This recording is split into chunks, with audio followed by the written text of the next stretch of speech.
Have they tried? They have put as many people as possible over the age of 50 on cholesterol-lowering medication. And if someone has a heart attack, that's the first thing they're put on, is cholesterol-lowering medication. What are the side effects of cholesterol-lowering medication, and what does it do? It blocks the pathway in the liver that the liver uses to make cholesterol. That's how it lowers it. But that same pathway that the liver uses to make its own cholesterol, it also uses to make coenzyme Q10. And coenzyme Q10 is the heart protective enzyme. So when someone's on cholesterol-lowering medication, they're losing their heart protective enzyme. That doesn't make any sense at all. What are the side effects?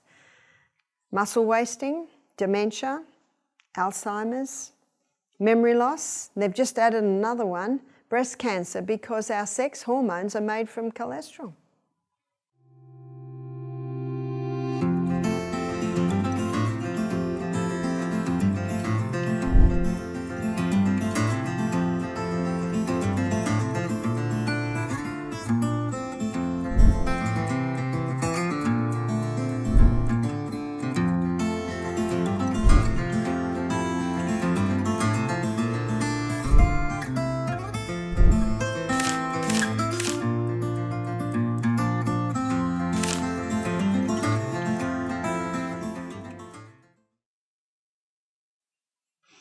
Our liver. We need to know our liver. Cancer cannot get a hold on the body if the liver's working well. That makes it very attractive to know something about the liver. Proverbs 14 verse 6 says, "Knowledge is easy to him that understands."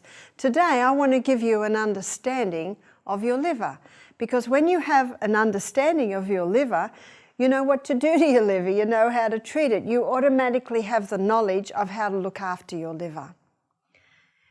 Your liver orchestrates the job site, so to speak. Your liver is orchestrating what happens to everything that comes out of the body, and it also determines what happens to when it goes out and how it goes out. It also orchestrates what happens to the things that are coming into your body. So let's say something toxic comes into your body. Your liver often says, "This is toxic, wrap it up in fat and store it." If it's not too toxic, the liver says, I think we can do this, and get it out of the body. Food. What does it do with food? Let's have a look at what it does with food. Never in the history of mankind have human beings eaten so many carbohydrates. What's a carbohydrate? Well, let's make a list of carbohydrates, and we're going to begin with what most Americans have for breakfast. For breakfast, most Americans would have toast, so there's bread. Or another popular breakfast food is cereal. Bread and cereal don't take a person too far, and so often by mid-morning that it's the cakes, the biscuits, the cookies, the donuts, the croissants, maybe pretzels, so I'm just going to say cakes, etc. So basically that covers all the pastry type things. Pizza. Pizza is certainly a carbohydrate. Although did you know that in Italy the pizza crust is incredibly fine and there's no cheese? Well, there's a few types that might have a little of mozzarella, but a lot of pizzas don't have cheese. So this big, thick, doughy crust layered with all of this cheese, it's really an American pizza. Also, the Italians have introduced us to pasta. There's hardly a home today that doesn't have pasta. Also rice. Rice is a carbohydrate. Potatoes are a carbohydrate. And also sugar. I've got this last because it certainly is least in nutritive value. When all of these foods break down in the gastrointestinal tract to a singular structure called glucose, then the glucose is absorbed into the blood. It goes on the M1 main highway straight to the project manager. Let's draw our liver here, our liver. And our liver determines what happens to that glucose. So number one, the first place that the glucose is sent is into the cell. So let's have a look at what happens when the glucose goes into the cell. we're once again going to go to the CBD, the Central Business District of the human body, which is the inside workings of the cell. So the glucose goes in, it goes through a 20-step pathway. This 20-step pathway, there are 20 little chemical reactions. This 20-step pathway gives us 2 units of energy. The end result of that 20-step pathway is a chemical form of glucose called pyruvate. Pyruvate, as the chemical form of glucose, gets fed into the powerhouse. Now the next section of the cell, where the glucose is sent in the form of pyruvate, is called the powerhouse. Now the reason it's called the powerhouse, because even though it's only an 8-step pathway, it delivers to us a very impressive 36 units of energy. So the question, of course, then arises, why does a 20-step pathway only give us 2 units, and why does an 8-step pathway give us 36 units? The difference is oxygen, and we're going to be looking at the effect of oxygen in another lecture. No oxygen in the 20-step pathway. So this pathway, it produces energy by the process of fermentation, whereas this pathway, it uses oxygen to give energy. This is the first place that the liver will send the glucose, is through those energy cycles in the cell. For the technical amongst us, this is the glycolytic pathway, this is the mitochondria with the Krebs cycle. And so now the liver causes the glucose to be stored as glycogen. Glycogen is a name given to quick-release glucose stores. It looks like a little bunch of grapes, little molecules of glucose, sitting in the cell just waiting to be used. This is why you don't need to eat in the morning before you exercise, because when you get up in the morning and drink your water and exercise, and you start to use the body, and the body starts to require more glucose, well, these little molecules of glucose, like a little bunch of grapes just sitting in your muscle cell, as soon as you start moving the body, they're plucked. Plucked down there, plucked down there, plucked down there. Amazing process. But on a high carbohydrate diet, there is still glucose left over. And so now the body stores it in the most amazing fuel depot in the body. It's called fat. And on this high carbohydrate diet, what's happening to Americans today? They're getting bigger and bigger and bigger. But Australia's not let off the hook. The current figures are 63% of Australians are overweight or obese on this high carbohydrate diet. I don't think anyone chose to eat like this. It just happened. We're such a fast society today. This is just quick. It's just there, especially with a lot of working mothers. They come home, kids are hungry, they're hungry. This is just quick. And they go to bed too late because they're on technology too long.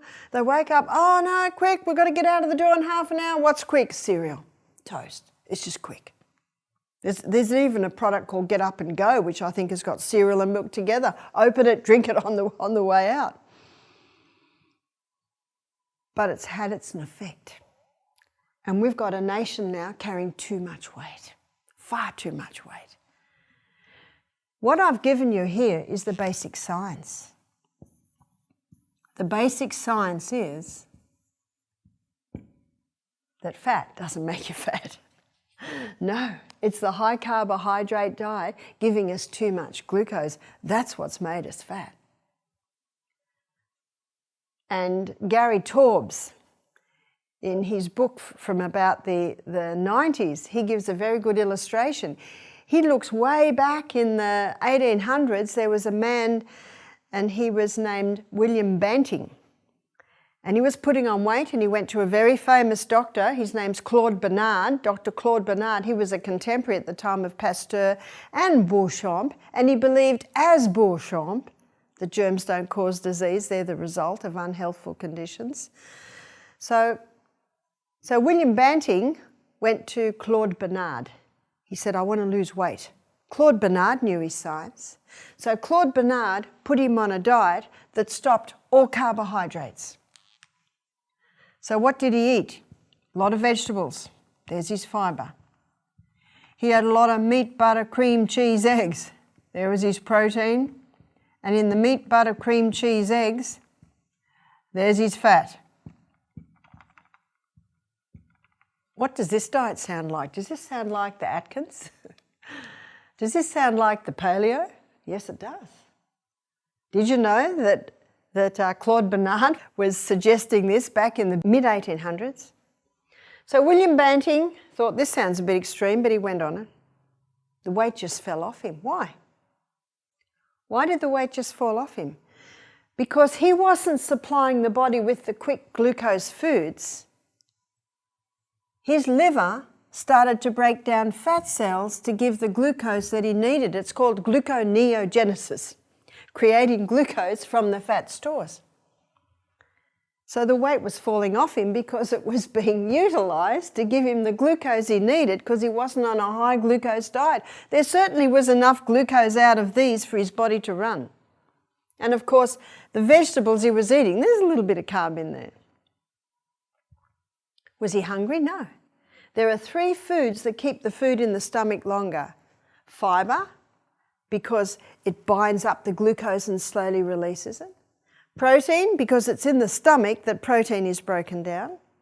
Fat, because it coats the food so that it takes a little longer to break down. This allows the stomach to have a break. We should be leaving 5 to 6 hours between the meals. We'll look at that in detail in another lecture. And this allows us to do that. I don't know about you, but when I had children, I didn't want to be in the kitchen all day, so I gave them a breakfast high in fibre, proteins and fats. No, we're vegetarian. We didn't use the meat, butter, cream, cheese, eggs. But the whole grains, your millets and quinoas and the coconut cream on top and the chia and the flaxseed, you're getting some nice proteins and fats there and fibres. And I found they went the distance, which was great. And if they get hungry mid-morning, it's usually water. So let's go back to William Banting. The weight fell off him. He was never hungry. He had lots of energy because the liver was converting his fat stores to glucose, and the liver can convert protein and fat to glucose if it needs it, if required. So he wrote a paper on it, and that paper went all over the country. And it got to the point where if you were on a diet, people would say, "Are you doing the band?" Became quite famous. Dr. Robert Atkins found the same thing. He didn't know about William Banting, but he found exactly the same thing. Dr. Robert Atkins' book was #1 on the best-selling list 4 years running. It is estimated 11 million people were helped by his diet. But didn't he die obese? So what? So what if he did? Did he go off his diet? But I read an article by his wife. She said, he fell down some stairs, he broke his hip. They put him on a lot of cortisone, which pumped his body up. The media had a look and wrote headlines, "Atkins dies obese." It's quite cruel what the media can do. Dr. Robert Atkins was surprised at the result. He saw the same thing that William Banting saw. So he started to put some of his patients on this diet, then more, then more. In fact, within about 18 months, a few things he started to notice that he didn't expect. He only did it for weight loss. He found that his cancer patients were going into remission. We saw in our last lecture that cancer loves glucose. It's its favourite food. In fact, the cancer cell runs up here. This is a very fast pathway. It uses 15 times the fuel of a pathway that's coming down here because it's zooming through so fast. So when you deprive, do you remember what Dr. Holland said? When you deprive cancer cells of glucose, they self-destruct. So Atkins' diet, he was finding that his patients with cancer were going into remission. But doesn't the meat, butter, cream, cheese, eggs feed the cancer? It can in high amounts, but remember, Atkins patients had to eat 3 cups of vegetables a day and 1 cup had to be greens. So that was negating somewhat because of its alkalizing effect. What Dr. Robert Atkins also found was that his diabetics were going into remission. You see, low glucose, low demand on the pancreas starts to recover. Atkins also found that his patients with high cholesterol levels were going back to normal, and yet what are we told? We're told if you have high cholesterol, you need to stop the meat, butter, cream, cheese, eggs. Is that right? Well, that's what his patients were on, and yet it was coming back to normal. Atkins scratched his head. He'd never seen such a thing. He didn't expect this. What he found was that these 3 food groups are the essential food groups. Fibre, because the gastrointestinal tract needs to be swept every day. And also, fibre stimulates peristalsis. And it's in the fibre part of many foods that you'll find a concentration of the minerals. Protein is an essential nutrient. Why? 50% of the membrane around every cell in the body is protein. That makes it pretty important. Do you remember when we looked at our DNA, the Crustwood bands? That's made up of amino acids. It's a breakdown from the protein we eat. My son James is my eldest son. He inherited my body type. Very hard to put on weight. No fun for a young man who wants to be real muscly. He changed his body type by working out. He worked out hard, but he also supplemented with protein. Every bodybuilder knows they want to build their muscle, they've got to add protein. Protein is an essential nutrient. You cannot heal without protein. Your body can't rebuild without protein. 50% of the membrane around every cell in the body is fat, except for the brain cell. The membrane around the brain cell is 70% fat. The brain is the fattiest organ in the body. It's an essential nutrient. And yet, what have we been told since the 80s? Fat is public enemy number 1. But it's not true. Atkins blew the whistle on it. The paleo diet, a lot of diets today, Bruce Fife with his books Stop Autism Now, Stop Alzheimer's Now, there are many authors that are showing fat's not the problem and the brain needs it. Later on in the week, we're going to be looking at fats. I'm going to show you the good fats and the bad fats. And because there are some fats that are destructive to the human body, unfortunately, they've all been lumped in the one basket. What Dr. Atkins also found was that the non-essential food group is carbohydrates. Now, let me very quickly say here, carbohydrates are not bad. Of course they're not bad. And we love these foods. No, carbohydrates are not bad. The problem arises when they're overdone and refined. And isn't that what most Americans are doing? They're overdoing the carbs and a lot of them are refined. No, carbohydrates are not bad. It's only when they're overdone and refined. But because carbohydrates are the non-essential food group, and as one professor of nutrition stated, you can live very well without the carbohydrates. But because they're the non-essential, they're the negotiating part of your diet.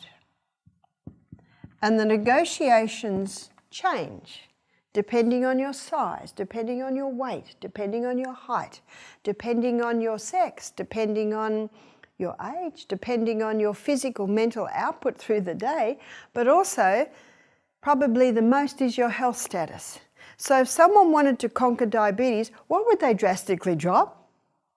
Yes, the carbohydrates. If someone wanted to conquer cancer, what would they drastically drop? Yes, the carbohydrates.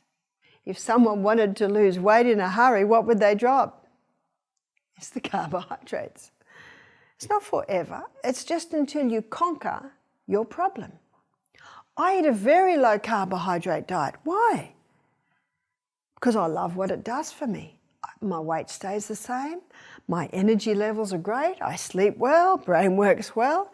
The Bible says, prove all things and hold fast to that which is good. How can you do it on a vegetarian diet? The diets I've been talking about so far are meat, butter, cream, cheese, eggs. They're meat-eating diets. How can you do it on a vegetarian diet? Let's go to Genesis 1:29, where God's telling Adam and Eve what to eat. And we're going to have a look at the foods, and we're going to have a look at their protein, fibre and fat and carbohydrate content. So the two foods we're going to mostly, or the two food groups we're going to mostly be looking at is the carbohydrate and the protein. So we'll look at the food. And God said, behold, I've given you every herb-bearing seed which is upon the face of the earth. So what's a herb-bearing seed? Your herb-bearing seed is your grain. Your herb-bearing seed is your legume. So a legume is your beans. A herb-bearing seed is also seed. So let's look at grain. So that's wheat, rye, barley, oats, amaranth, buckwheat, quinoa, spelt, kamut, enkenhorn. There's so many grains. Grains are high in protein, but they are also high in carbohydrate. So let's have a look at our carbohydrate section. How many of these are from the grain section? So bread, cereal, cakes, pizza, pasta, rice, and we'll probably put about 10 ticks to the cakes because it's a group of lots of carbs. What about a legume? So what's the legume? This is your chickpeas or garbanzos, lima beans, black-eyed peas, lentils, cannellini beans, black turtle beans. There are so many legumes. Legumes are high in protein and they are medium to low in carbohydrate. The fact is that the legumes are about 1/3 the carbohydrate that you will find in your grain. What about a seed? That's your sunflower seed, your linseed or flaxseed, chia seed, sunflower, did I say sunflower, pumpkin, sesame seed. They are high in protein and quite low in carbohydrate. So God said, I've given you every herb-bearing seed which is upon the face of the earth, and every tree, in the which of the trees are fruit-bearing seed. So what's the fruit-bearing seed from the tree? That's your nut. All your nuts come from the fruit of a tree. And we have so many nuts today. We've got macadamia, cashew, almond, Brazil, hazelnut, pecan, you call it pecan, we call it pecan, walnuts. Nuts are high. Nuts are high in protein and quite low in carbohydrate. So to ensure that you're having adequate fibre, protein and fat, my suggestion is that you increase the legume, nut, seed part of your meal, and to ensure that you don't overdo the carbohydrate, you decrease the grain part of your meal. So you can play with that. You can play with that to get the results that you want. So that's how you can do it on a vegetarian diet or a vegan diet, and we've seen many prosper with this. I mentioned a story of someone who conquered cancer. We've seen many. We've seen many conquer their cancer, and they get those grains right down. Especially at first, they drastically reduce them.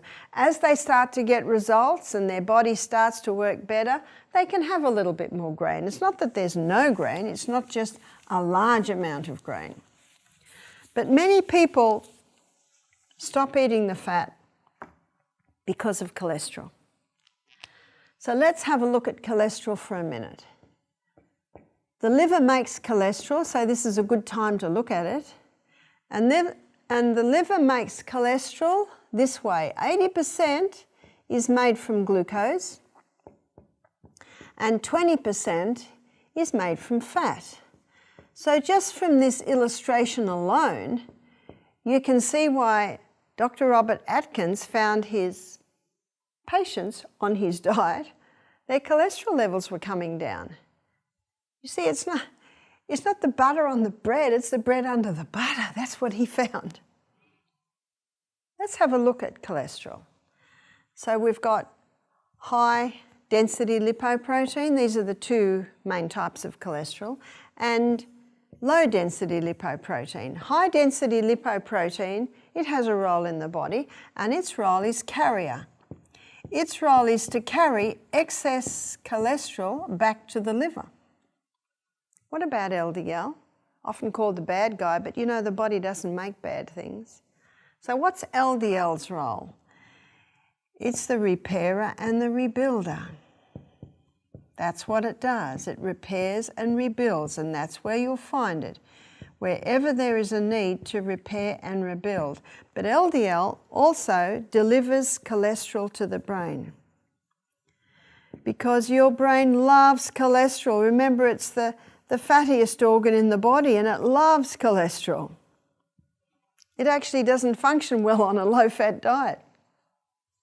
Let's have a look at how these two cholesterols, how they work in the blood. So here's our bloodstream. Here's an artery. And because of its low density, LDL is always at the edge. Because of its high density, HDL is in the middle. Dr. Natasha Campbell McBride, in her book, Put Your Heart in Your Mouth, she spends her first 3 chapters of her book looking at what causes damage to the arterial wall. The 4,000 chemicals in cigarettes certainly damages the arterial wall. Chemicals in the home, chemicals in the clothes, chemical in the food, so many, they damage the arterial wall. Also heavy metals, so mercury fillings in the mouth, or eating fish with its high mercury content can damage the walls. Mold. If mold has got out of control in the body and got into the blood, it can damage the arterial wall. So what's going to plug up the hole, students? LDL. LDL cholesterol comes along and starts plugging up the holes. And the person does not realise the damage that these things are doing, and so they continue. That's why I gave the verse in my last demonstration, in my last presentation, of a deception. The great deceiver deceives the whole world into thinking that, oh, this detergent's fine to wash your clothes in, but have a look at the chemicals. People don't realise a lot of the fruits and veggies that they're buying, they can't see it, but it has chemicals on it. And the chemicals continue and the damage continues. Something else is happening. All through our body, all through our bloodstream, are little protein molecules. And when we have a high carbohydrate diet, high sugar diet, and we've got a lot of glucose in the blood, it connects with these protein molecules and becomes sticky. And they start sticking on the arterial wall.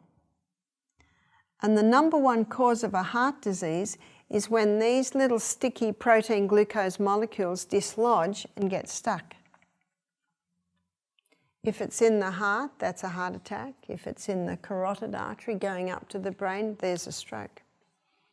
You can see by my illustration that cholesterol doesn't cause heart disease. Cholesterol is the result of damage to the arterial wall. Now, there are several books where people are blowing the whistle on this. One is Dr. Malcolm Kendrick's book. He's a cardiovascular surgeon, and his book is called The Great Cholesterol Con. Then there's Dr. Peter Dingle from Australia, The Great Cholesterol Deception. Then there's Dr. Dwight Lundell's book, The Great Cholesterol Lie. Then there's Johnny Bowden's book, The Great Cholesterol Myth. All of these authors, most of them doctors, are blowing the whistle on this. Cholesterol's not the problem. Dr. Malcolm Kendrick, he said in his book, for the first time, normal levels of a normal vital body substance is being called a disease. No, cholesterol's not the problem. So what is the problem?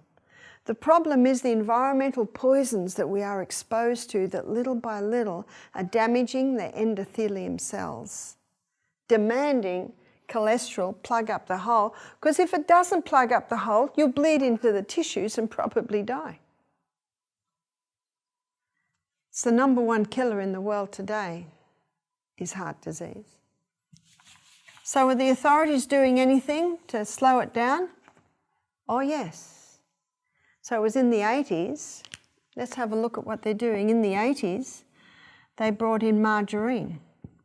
You see, it was Ancel Keys in 1953 who first made the hypothesis, notice, hypothesis, not fact, hypothesis, that fat causes heart disease. Dr. Malcolm Kendrick states in his book, it's never been proved.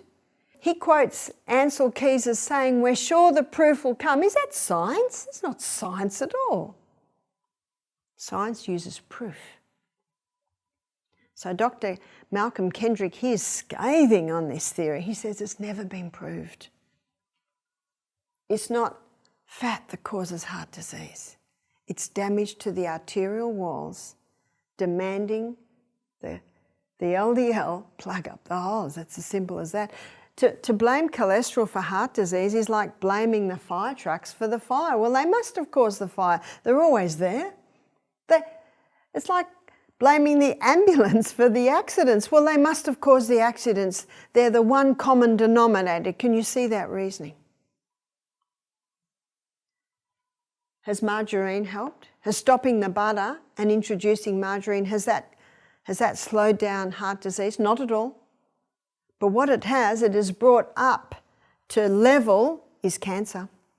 Because margarine is a toxic fat. That's one of the bad ones.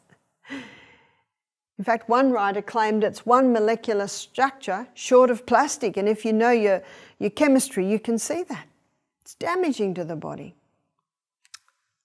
What else have they tried? They have put as many people as possible over the age of 50 on cholesterol-lowering medication. And if someone has a heart attack, that's the first thing they're put on, is cholesterol-lowering medication. What are the side effects of cholesterol-lowering medication, and what does it do? It blocks the pathway in the liver that the liver uses to make cholesterol. That's how it lowers it. But that same pathway that the liver uses to make its own cholesterol, it also uses to make coenzyme Q10.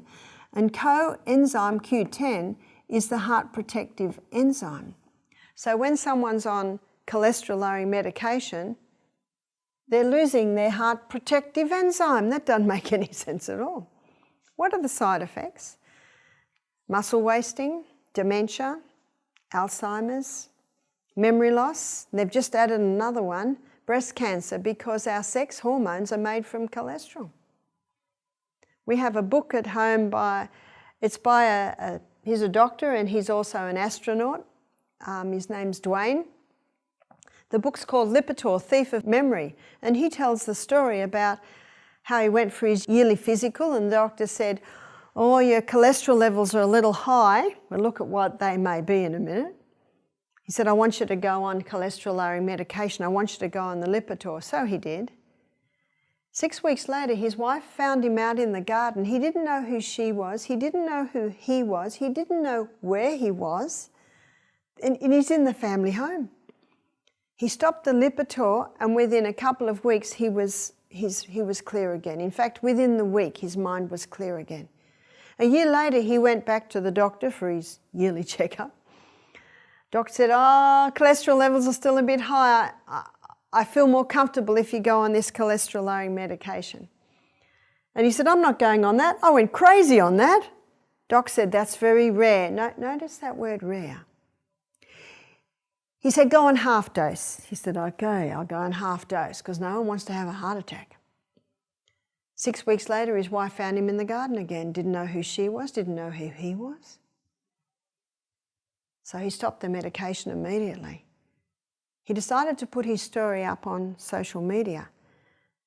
Now, a few people found out about it and said, hey, can we put it out there? He said, please, be my guest. Thousands of hits from people that said the same thing happened to them. Why did the doctor say it was rare? Because the pharmaceutical reps told him it was rare. How many people are in aged care facilities with Alzheimer's, dementia, lost their minds, all because of the cholesterol-lowering medication? And when you realise that cholesterol doesn't even cause heart disease,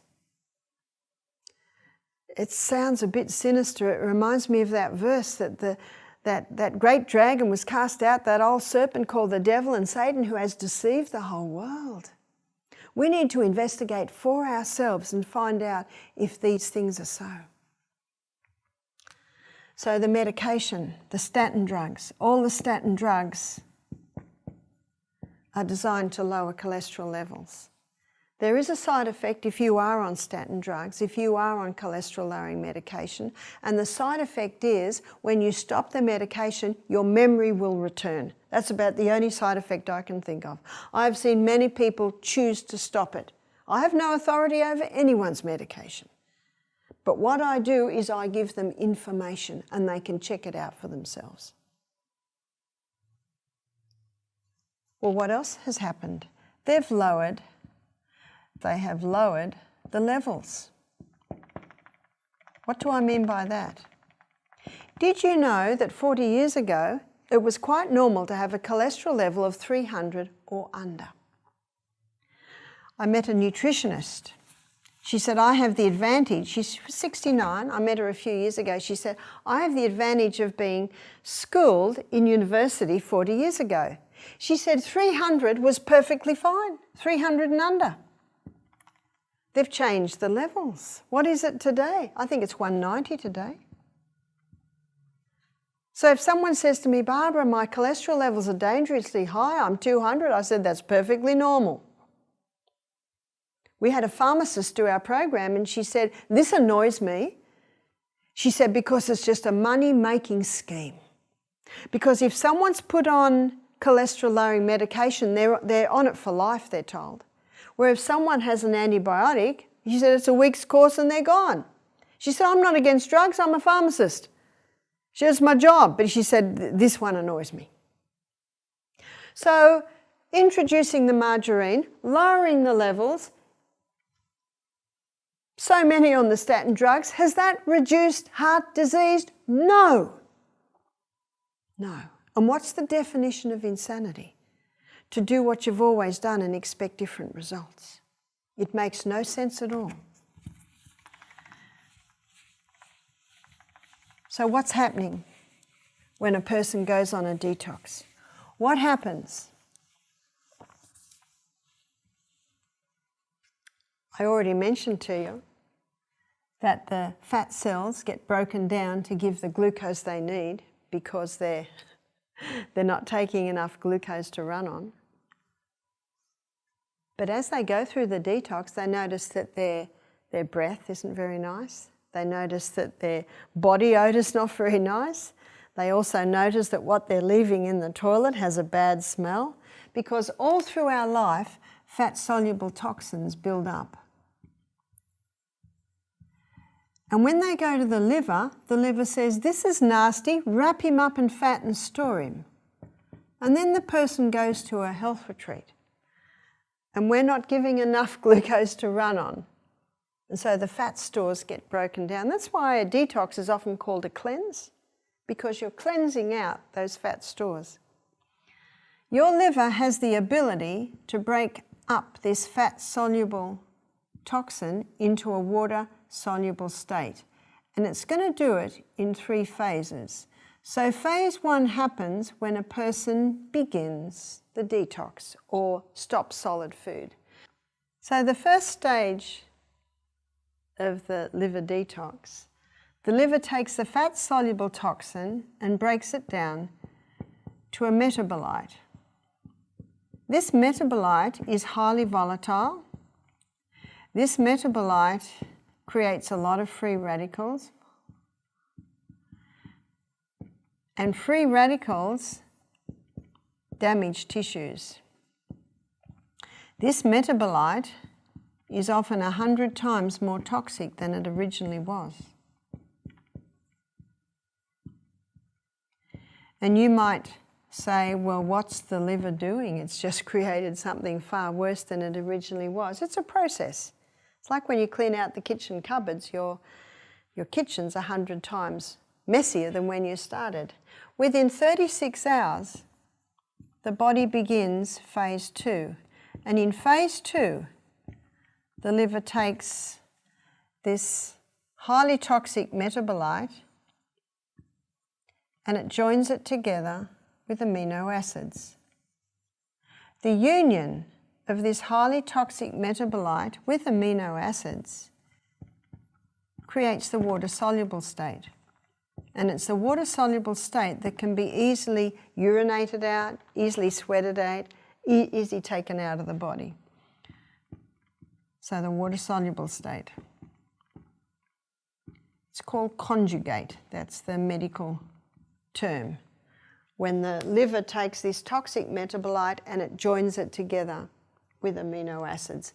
Now we have the water-soluble state. Phase 3 happens in conjunction with phase 2. And in phase 3, the liver takes this water-soluble state and it releases it out via your sweat glands. It releases it out via your colon. It releases it out via your kidneys. Praise God that He's given us a liver that has the ability to detoxify us from environmental poisons. But the liver has certain needs. So in phase 1, the liver needs antioxidants. Antioxidants are called free radical scavengers. So where do we find our antioxidants? The most potent antioxidants are beta-carotene. And beta-carotene is found in all your orange and your green coloured vegetables. Vitamin C. Be careful of vitamin C. Vitamin C is not ascorbic acid. Vitamin C is ascorbic acid with bioflavonoids. So when you buy vitamin C, make sure it has bioflavonoids in it. And the fat-soluble vitamin E is the other most potent antioxidant. Also minerals. These are not antioxidants, but phase 1 needs the minerals and it also needs the vitamin B. So at our retreats, we generously supply the beta-carotenes and vitamin C's in the fresh juices and also supplementing with the B and the minerals.